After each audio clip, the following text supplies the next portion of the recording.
Au TEP à tous, bienvenue sur la chaîne des panafricanistes par essence, par conviction et par excellence. Celle des citoyens qui émitent par nécessité et obligation de combat. Nous sommes une chaîne qui n'est guidée que par nos ancêtres et rien que par les ancêtres qui appartiennent à l'égrégore du monde noir. Par conséquent, nous ne croyons en aucun Dieu venu de l'étranger. Toutefois, cette vidéo n'est aucunement destinée à inciter à la haine ou à la violence, car nous menons un combat qui est d'abord et avant tout spirituel, intellectuel et démocratique. Ensuite, il est politique, géopolitique et géostratégique, contre l'impérialisme, le colonialisme, le néocolonialisme et l'endocolona, qui sont tous qualifiés de crimes contre l'humanité. Nous menons ce combat sur la base du principe fondamental que nous avons hérité de nos ancêtres kémites, qui est celui de la Mahat, c'est-à-dire solidarité, vérité et justice. Vous êtes donc en droit de connaître la vérité et nous avons l'obligation de vous dire la vérité, rien que la vérité, afin que justice soit rendue au continent africain. Et ça, c'est notre modeste contribution dans cette noble lutte en faveur de la souveraineté, la dignité, la solidarité et l'unité africaine. C'est exactement ça que nous appelons le panafricanisme. Bien-aimés frères et sœurs, vous savez, je vais vous demander un service.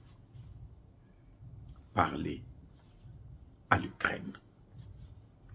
Demandez à Zelensky de négocier avec Poutine. Parce que vous savez quoi? La Bible est claire. Et ça, c'est le livre de référence des Occidentaux. Elle dit quoi?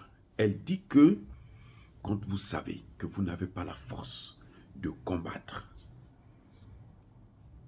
votre ennemi, envoyez des gens aller négocier avec lui pour que vous ne puissiez pas les affronter.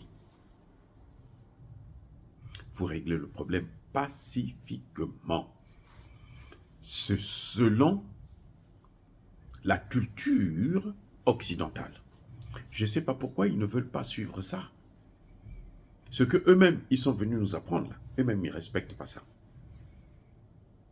Je vais vous dire une chose. Pourquoi je dis ça? Poutine vient de mettre en place un type de drone bon marché, moins cher. Moins cher même que les drones iraniens. Les drones iraniens, là, c'est autour de 30 000. 25 000, 30 000 le drone.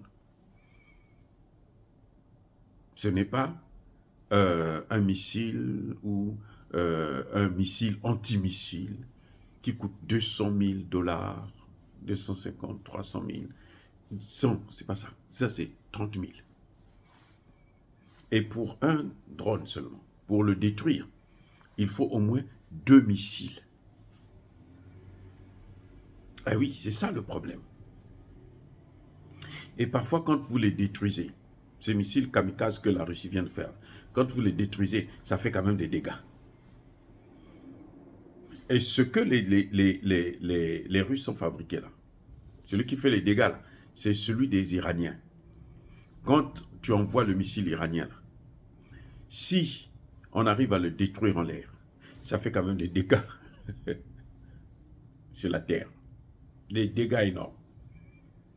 Celui que les Russes viennent d'inventer, celui-là, il est inarrêtable. Jusque-là, il n'y a pas un système qui peut l'arrêter. Donc, la Russie, maintenant, n'aura plus besoin de ses soldats. Ce sont ces missiles-là qu'elle va utiliser. Et ces drones plutôt. Vous savez qu'elle a des missiles intercontinentaux qu'on ne peut pas arrêter aussi, hein. Mais ça coûte très cher. Donc, ce qu'ils ont fait, ils se sont adaptés à la nouvelle technologie. Et puis, ils ont fait maintenant des drones. L'objectif de la Russie, les Russes le disent, c'est prendre Odessa. N'écoutez pas ce que LCI dit. LCI, là, c'est une chaîne de propagande. Donc, c'est le mensonge. Bon, de toutes les façons, sur LCI, l'Ukraine a gagné la guerre dès le 2e jour. quand les Russes se sont retirés de Kiev, c'était parce que l'Ukraine avait gagné. Mais dans la réalité, vous savez très bien que c'est autre chose.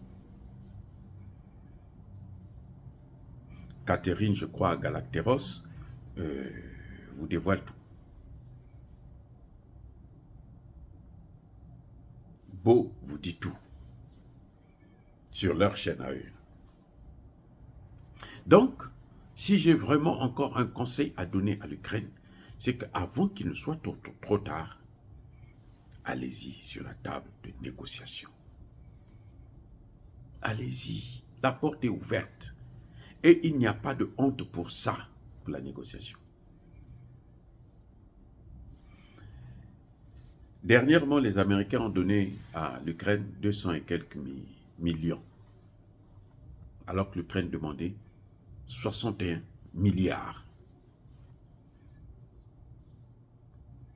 Là, l'Ukraine demande une organisation, une réunion de l'OTAN très rapidement, qui devrait avoir lieu le 18 janvier prochain, le 10 ou le 18, quelque chose de ce genre, pour voir comment on peut l'aider encore financièrement. Parce qu'ici aux États-Unis, eh ben, l'Ukraine n'a plus sa place dans le budget. Donc, la meilleure des choses pour l'Ukraine, c'est négocier afin d'arrêter cette hémorragie. C'est mon conseil à moi, ce que moi je souhaite. Parce que nous sommes des hommes de la paix. Même si tout le monde vient nous attaquer en Afrique, là, on est en train d'encercler l'Afrique avec des bases militaires et tout. Ce n'est pas pour la diplomatie, pour la coopération. Non. C'est pour la domination, c'est pour la guerre, c'est pour attaquer. Mais nous ne voulons pas de ça. Nous, on veut la paix. On veut la paix partout dans le monde, comme nous l'avons toujours fait. Lorsque nous, on dominait le monde, on n'avait jamais fait de guerre par-ci, par-là, comme ça devient sauvage. Hein? On passe le temps à aller se battre ici, se battre là. Non, pour les biens qui ne vous appartiennent même pas. Donc, il est temps que l'Ukraine puisse aller à la table de négociation. Parce que si elle ne le fait pas, alors l'Ukraine va regretter. Eh oui. Et si plus cette guerre va continuer, plus la Russie va décider, dessiner, s'engager pour d'autres objectifs, pour occuper encore plus une partie de l'Ukraine. Et plus ça continue, eh ben, l'Ukraine va être divisée parce que la Pologne aussi a besoin d'une partie de l'Ukraine. La Hongrie aussi veut une partie de l'Ukraine. Ils sont prêts à ça. Alors, on risque de morceler l'Ukraine et faire disparaître l'Ukraine. C'est mieux. Sauver les meubles. Colmater les brèches. Avant qu'il ne soit trop tard. Dire cela, s'inciter à la haine ou à la violence, non. Encore une fois de plus, en tant que spécialiste de la prévention des conflits, je pense que l'Ukraine devait le plus rapidement possible se mettre sur la table de négociation avec la Russie afin d'arrêter cette guerre. Bien-aimés frères et sœurs, encore une fois de plus, soyez bénis. Je persiste et je signe. Soyez abondamment bénis par le Dieu des Kémites et par nos ancêtres angélisés. Mais que tous ceux qui persécutent le continent africain le pillent et le déstabilisent. Qu'ils soient noirs, blancs, chinois, arabes, indiens, juifs, qui qu'ils soient punis, maudits, foudroyés, neutralisés, écrasés, effacés par le Dieu des Kémites et par nos ancêtres angélisés. Vive l'Afrique éternelle. Je dis et j'assume.